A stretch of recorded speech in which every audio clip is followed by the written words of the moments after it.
Hey guys. Okay, so I keep telling you guys that I am going to make a video explaining why I haven't been posting so much and what's going on and where I've been.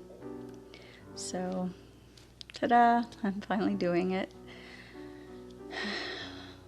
I don't even know where to begin. I guess I should start by saying first that, yeah, I'm sick. And I have been for quite some time now.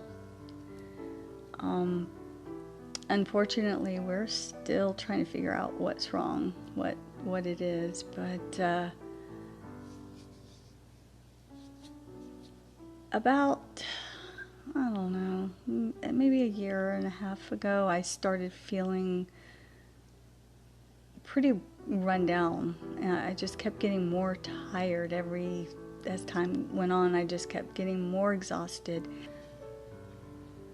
It's hard to explain how I've been feeling, but it's like, have you ever had x-rays and they've laid that lead blanket over you? I've been feeling like I'm wearing a full body suit made out of that and trying to function. Everything is heavy. Everything makes me out of breath and makes me exhausted. And it's hard to lift my limbs. It's just, all I want to do is lay down. Sitting up after a while starts to hurt. And I assumed it was from taking care of my mom. If you look back, there are videos where I actually did my reactions in bed. I was having kidney problems and my back was hurting and I just couldn't get out of bed. I was feeling so bad. I did reactions in my pajamas. Yeah, real professional there. But I haven't been feeling well. And I've just rationalized it and kept telling myself, oh, it's just stress.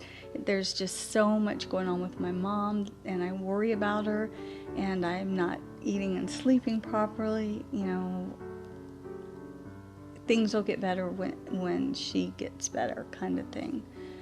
So when she had to go in the hospital and have her leg amputated, and then she was in rehab for 6 weeks, I think it was, I was thinking that would be my time to recharge my batteries, so to speak, and I would get this energy burst. And I went up to New York to see Dimash in concert, and I was so excited about the trip, and I couldn't wait to go, and I wanted to go to every event and meet everyone and do everything that there was to do, and go sightseeing and all kinds of stuff. When I got there,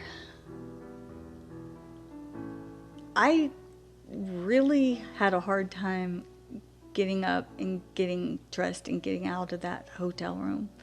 I was tired and all I wanted to do was sleep. I forced myself to get up and go socialize a couple of times, and I did, of course. I went to the concert, of course, but I missed the meet and greets and I didn't get to go to the park. I didn't go to the breakfasts or anything. I couldn't. I physically was not strong enough to go, and I felt really bad the whole time I was up there. I was in so much pain. And again, I just rationalized everything and said that, you know, it's just, I'm still worried about my mom and I'm so far away. If anything happens, I'm too far away. It has to be stress or something. And so again, I just ignored it. And then she came home in January. And then the pandemic hit. So I was not even thinking about going to a doctor's office to worry about me. I was terrified that, if I stepped out my front door, I was going to get COVID and bring it to my mom, and she wouldn't survive. And so I locked myself up and didn't step foot outside my front door at all from the 27th of January. Everything changed for me on the 8th of May. I got up and took a shower, and usually I might have a strand of hair in my hands, but this time there were hundreds of them. It was so much hair, and every time I wrenched and I'd run my fingers through, more and more kept coming out. And I have to tell you, that was one of the scariest moments I've ever had, because I knew right then that there's something going on. There is something much more going on here than I realize, and I need to see a doctor. So I went to my doctor, and he ran some blood tests and found out that my vitamin D level was a 1, and my body isn't absorbing it at all for some reason.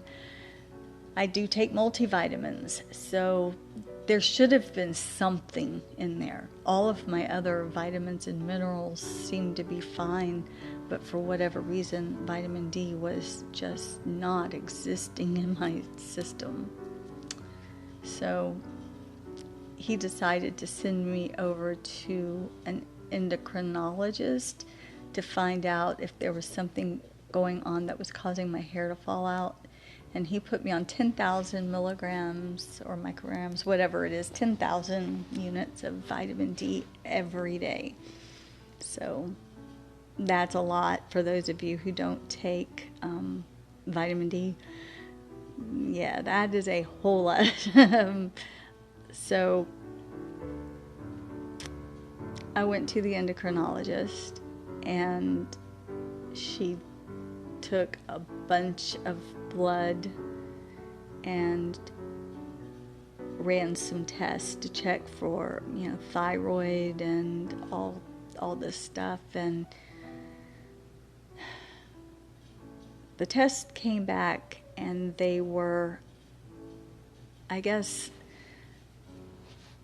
not very determinable, because apparently you can't take biotin if you have any of these tests, because it gives false readings.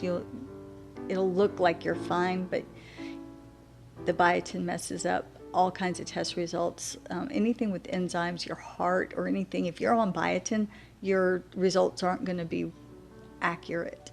I didn't know that, so I quit taking the biotin, because as soon as my hair started falling out, of course, I doubled up on that stuff, because I was like, nah, it's supposed to be really good for your hair.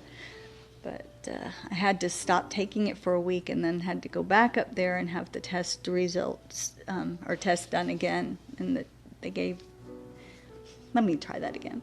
I had to go back up there and have all the blood work done again, and then she is supposed to be letting me know what the results of that blood work is. But when I went up there the second time, she said that there was something that had her concerned, but it wasn't something that she could test for, because it wasn't her area. So she has given me a referral to another doctor, and this doctor is a rheumatologist. Whenever I don't have any makeup on, if right across here, I don't wear blush. There's no blush on my face. It's just kind of like perpetually like pink here. It's not anything super obvious or weird. It just looks like I've always got a little tiny bit of a sunburn right here, and then right here I get this little teeny rash of it doesn't itch or anything. It doesn't bother me.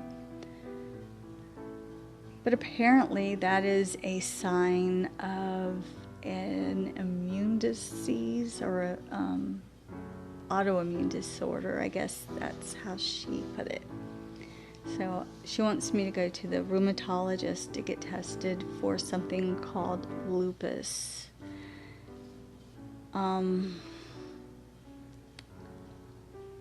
really nervous about this because I looked it up and I have all of the symptoms. It explains everything. So I think she may be onto something with that.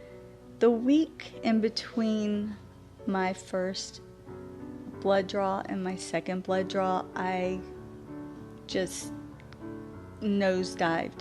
I wasn't able to even get out of bed at all for several days. And my mom, she can't fend for herself all that well, so she ended up becoming very dehydrated because I couldn't take care of her as well as I needed to. And she ended up having to go back in the hospital. I felt so guilty because I didn't feel like I was doing a good job taking care of her, and I felt like it was my fault that she was sick. But it ended up being a little bit of a blessing in disguise because while she was there, they did a CAT scan because she's been having pain in her side, and they diagnosed her with kidney cancer. The day that I was told that I probably have lupus, my mom was diagnosed with kidney cancer. I remember that feeling where your knees just go weak and everything starts sounding like it's getting farther and farther away, and you can't really comprehend what's happening because nothing felt real. I spent 5 years taking care of my dad while he died from pancreatic cancer, and it was awful.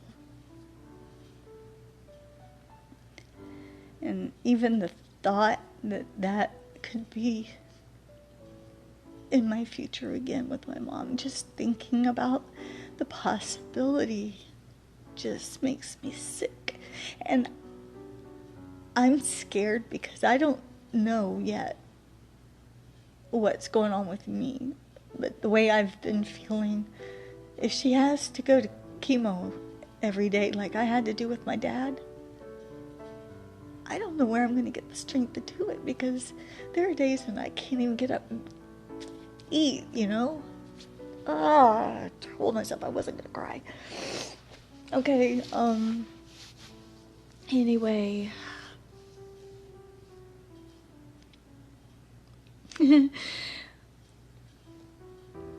2020 has been a hell of a ride so far.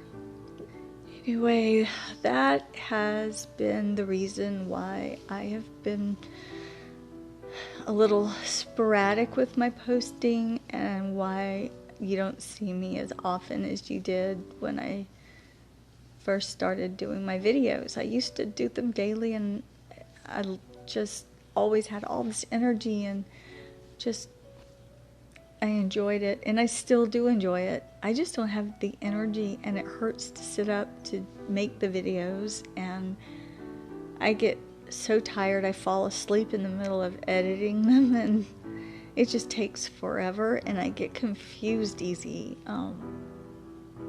I've got this weird cognitive dissonance going on where I guess brain fog is what they call it, but I just can't think clearly sometimes, and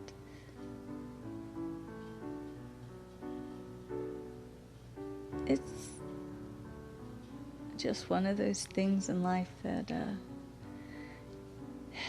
it's just going to take some time. It's going to take time for me to get well. Once they've determined exactly what it is that's going on, and I have an actual diagnosis and they can start treating me for it. Hopefully that will make a big difference in the way I'm feeling. We don't even know what we're going to do about my mom yet. Her appointment is on the 13th of July, and so we don't even know if she's going to do chemo or an ablation, or just if they're going to go in and try to remove it surgically. I have no idea. I do not know what's in my future right now. And I think that's the scary part. The most frightening thing of it all is I have no idea.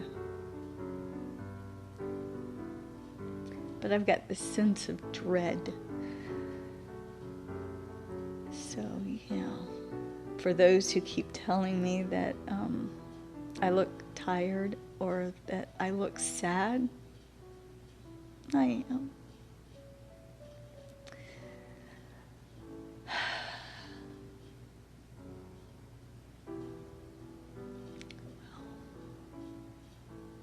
That's it.